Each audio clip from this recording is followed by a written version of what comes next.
For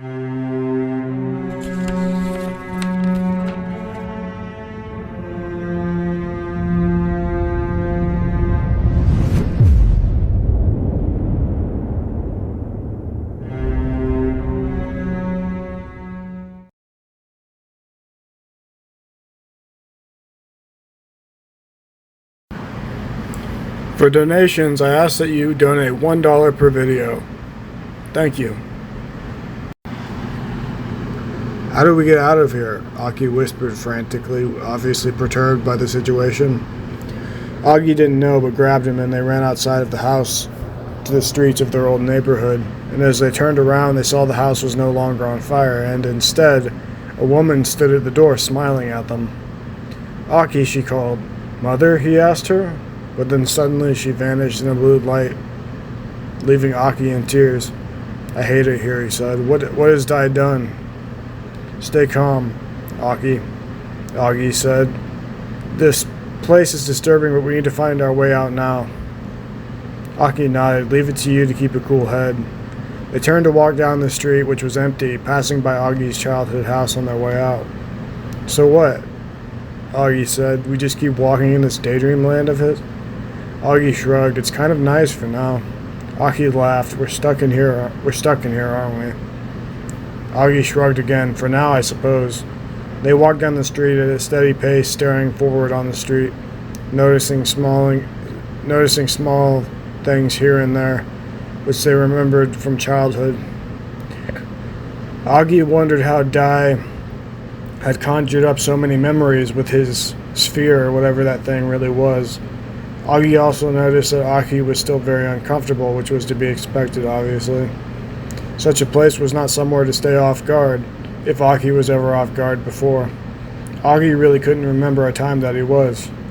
Suddenly they heard a child's laugh, then two children laughing, and then a whole group of children laughing.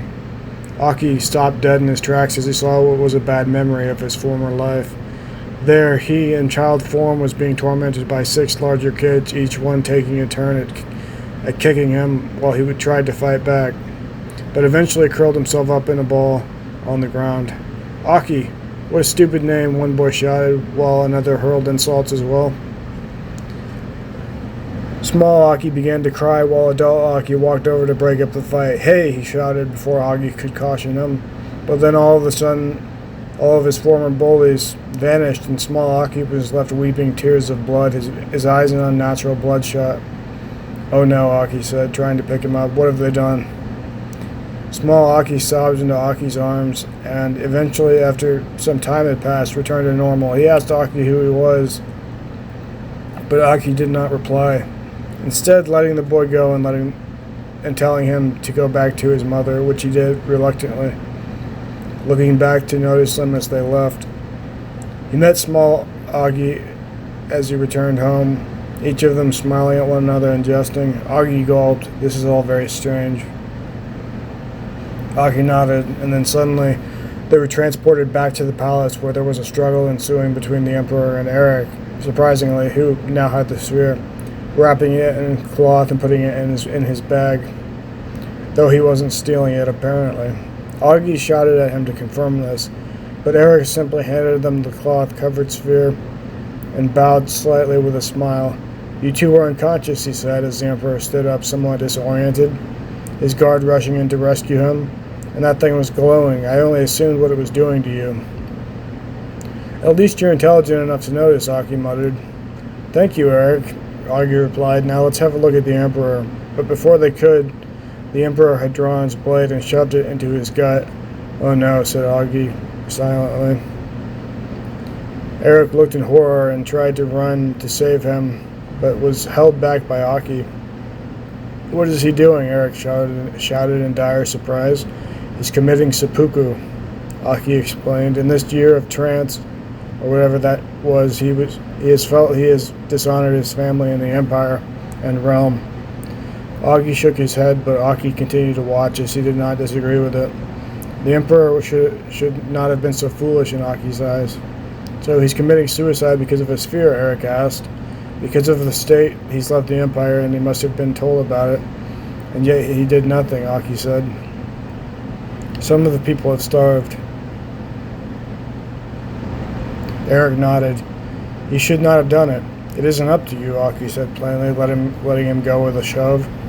Eric was dumbstruck and did not know what to do, while May and Emma looked on in horror, and Jonathan was held back by palace guards. We shall take him to the temple afterwards, Aogi said lowly, to put him to rest. Eric did not understand, but remained silent, watching. Perhaps we should leave, Aogi said to Aoki, but Aoki put up his hand. No, I want to watch. He did not mean to put you in that place, Aogi retorted. But Aoki didn't care, and watched Dai's death in its entirety. When it was done, Aogi put a hand on Aoki's shoulder and took him away, while the guards prepared to take the emperor to his grave in the temple across the river, and the two sisters cried. Eric and Jonathan, who had been unhanded after an instruction from Aogi, followed quickly behind the two as they found another inn to rest in. They would not bother the royal family this night. Aogi kept the sphere covered and in his pack as they entered the inn, which was not far from the palace. They paid 10 ya to stay, went upstairs, and slept.